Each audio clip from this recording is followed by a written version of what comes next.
Elevator breathing is a core, pelvic floor and diaphragm breathing exercise which helps you tune in with your inner core muscles.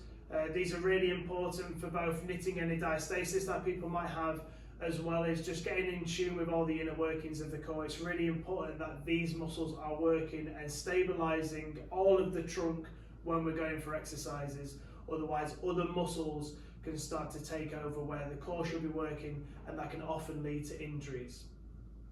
You'll be doing the amount of sets, reps and time that you've been prescribed on your program, but here's how to do elevator breathing. We're going to imagine that our core or our stomach is an elevator which is going from front to back. So I have floor 0 or floor 1 in this neutral position, and then floor 6 goes backwards all the way towards my spine.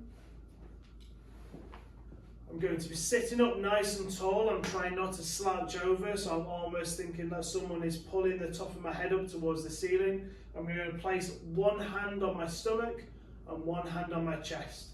Right now, I'm going to be at floor 0, where I'm completely relaxed. What I'm then going to try and do is try to take a nice deep breath in, and I'm trying to let my bottom hand, the one that is over my stomach, come out. So it's almost like I'm going from floor 0 forward, so I'm almost going towards the basement, so I'm going open. And then from there, what I'm going to do is slowly breathe out, and I'm going to try and draw my belly button and stomach all the way in towards my spine where floor 6 is. So I'm going to do this facing forwards, and I'm going to do it facing sideways. So from here, I'm trying to breathe into my stomach, taking a deep breath in. And then from here, I'm then going to exhale and try and get my belly button to come towards my back. So from here, you will feel almost like your pelvic floor tightens up. You might feel a little bit of pressure kind of around your bladder. It shouldn't feel like you're squeezing your abs like a crunch. It should feel just like everything inside of the core just slowly gets tighter. So again, I'll breathe in. That's coming towards the basement. I'm then going to go through floor 0 all the way to 6 as I exhale. I will then be holding this floor 6 position where my belly button is as far backwards towards my spine as possible for the amount of time that's set. After you've hit the amount of time that's set, you'll be having a rest until you do your next set for that amount of time. I'm going to do one from the side, and then I'm also going to do one where I lift my shirt up a little bit so you can see my belly button and everything moving. But it's really important that we try and suck in as much as possible and get that inner core muscles working.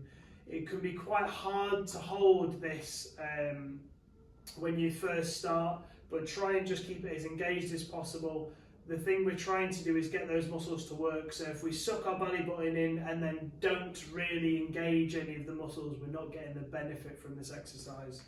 So from the side, I'm here where I've got hand on stomach, hand on chest. I'm going to go from floor 0 forwards first, and then all the way back towards my spine. So from here, I breathe in. I exhale and bring in towards my belly button, towards my spine. And then I'll be holding this position for the set amount of time. When it comes to holding that position, you may have to do short, shallow breaths. If you take a deep breath in, you're going to start inflating everything again. So we want to be able to tighten that core and then take short, shallow breaths so we can keep it tight for the time. So from here, if I've got my hand on my stomach and hand on my chest, I'm going to be breathing in.